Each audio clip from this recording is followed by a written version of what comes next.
राष्ट्रपति से भी ट्वीट करा दिया। इन्होंने जिस डिसमेड शब्द का इस्तेमाल किया है उसका जितना अर्थ मैं समझती हूँ वो है निराश होना, दुखी होना। ट्वीट देखिए और इसके साथ ये सवाल है कि एक दल के इशारे दबाव पर अब आप भी संवैधानिक पद की मर्यादा छोड़कर राजनीति में कूद ही गई हैं, तो इस बहाने आज आपसे कुछ सवाल पूछ लिए जाएं। आदरणीय राष्ट्रपति जी, तब आप डिसमेड क्यों नहीं होती जब देश की संवैधानिक संस्थाओं का लगातार दुरुपयोग हो रहा? तब आप डिसमेड क्यों नहीं होती जब चुनाव आयोग की स्वायत्तता पर संकट खड़ा हो रहा? तब आप डिसमेड क्यों नहीं होती जब 1 साल तक किसान मरते रहे? तब आप डिसमेड क्यों नहीं होती जब अल्पसंख्यकों पर लगातार अत्याचार हो रहे हैं? तब आप डिसमेड क्यों नहीं होती जब महिला पहलवानों के साथ बदसलूकी हो रही थी? तब आप डिसमेड क्यों नहीं होती जब महिला अधिकारों के लिए आवाज उठाने के लिए भी अब कोई नहीं बचा इस सरकार में? तब आप डिसमेड क्यों नहीं होती जब आपको ही संसद के उद्घाटन में ना बुलाकर राष्ट्रपति पद का अपमान किया गया? तब आप डिसमेड क्यों नहीं होती जब मणिपुर में हिंसा हुई? तब आप डिसमेड क्यों नहीं होती जब महिलाओं को नंगा परेड किया गया? तब आप डिसमेड क्यों नहीं होती जब संसद में एक सांसद के धर्म पर आपत्तिजनक टिप्पणियां की गई? सब खामोश हैं, कोई एक्शन नहीं। तब आप डिसमेड क्यों नहीं होती जब आए दिन ईडी का बेजा इस्तेमाल कर लोकतंत्र खत्म किया जा रहा है? तब आप डिसमेड क्यों नहीं होती राष्ट्रपति महोदया जब सदन में ही नहीं सदन के बाहर भी खुद प्रधानमंत्री कितनी बार भाषा की मर्यादा लांघते हुए पाए गए? तब आप डिसमेड क्यों नहीं होती जब हिजाब पहनी मुस्लिम लड़कियों को कर्नाटक में परीक्षा देने से रोक दिया गया? तब आप डिसमेड क्यों नहीं होती जब बीजेपी सांसद के जानने वाले पार्लियामेंट की सिक्योरिटी तोड़कर अंदर घुस गए? तब आप डिसमेड क्यों नहीं होती जब संसद में लगी सुरक्षा में सेंध पर जवाब तक देना सरकार जरूरी नहीं समझती? तब आप डिसमेड क्यों नहीं होती जब सवाल पूछने वाले पत्रकारों को, पॉलिटिकल राइवल्स को, एक्टिविस्ट्स को आए दिन जेल में डाल दिया जा रहा है? तब आप डिसमेड क्यों नहीं होती जब आए दिन जो भी सवाल करता है उसे देशद्रोही करार दिया जा रहा है?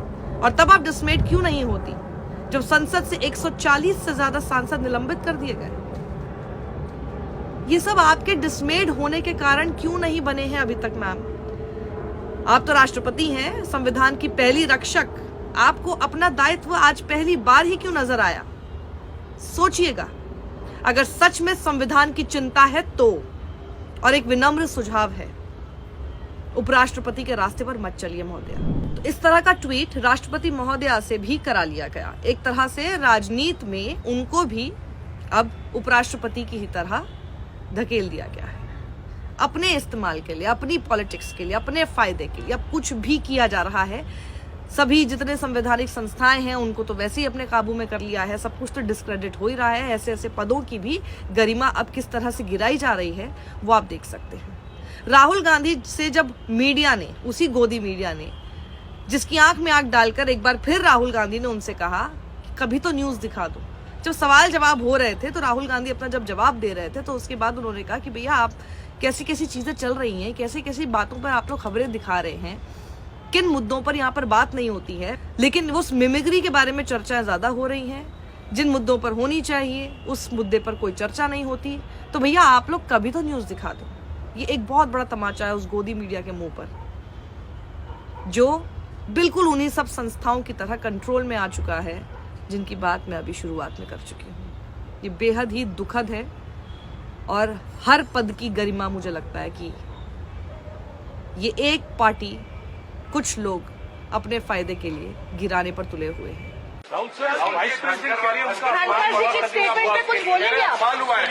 अपमान किसने किया, कैसे किया?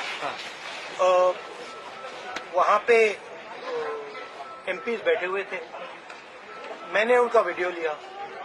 मेरा वीडियो मेरे फोन पे है। मीडिया दिखा रहा है, मीडिया कह रहा है, मोदी जी कह रहे हैं, किसी ने कुछ कहा ही नहीं है। अपनी कास्ट पे लिया है सर, वो किसी ने कास्ट का अपमान हुआ, किसानों का अपमान किया आपने। नहीं, सुनिए, देखिए वहाँ पे हमारे 150 एमपीज को बाहर फेंक दिया, ठीक है। उसके बारे में मीडिया में कोई चर्चा नहीं हो रही, ठीक है। उनको आपने पार्लियामेंट से बाहर उठा के फेंक दिया, उसकी कोई चर्चा नहीं हो रही। अदानी जी पे कोई चर्चा नहीं हो रही है। राफेल पे फ्रांस ने कहा है कि भैया इन्वेस्टिगेशन नहीं अलाउ हो रहा, उस पर कोई चर्चा नहीं हो रही है। बेरोजगारी पे कोई चर्चा नहीं हो रही है। हमारे एमपी वहां पे दुखी हैं, बाहर बैठे हुए हैं, उन पे आप चर्चा कर रहे हो।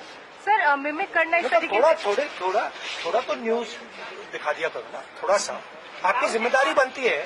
अब आप टोटली मतलब एक लाइन पे चले गए तो क्या करें। सब जो वाइस आप जनता जनार्दन हैं, आप लोगों को सोचना है कि हर पद की गरिमा बनाए रखने के लिए आप किस तरह से भूमिका निभा सकते हैं। सत्यमेव जयते।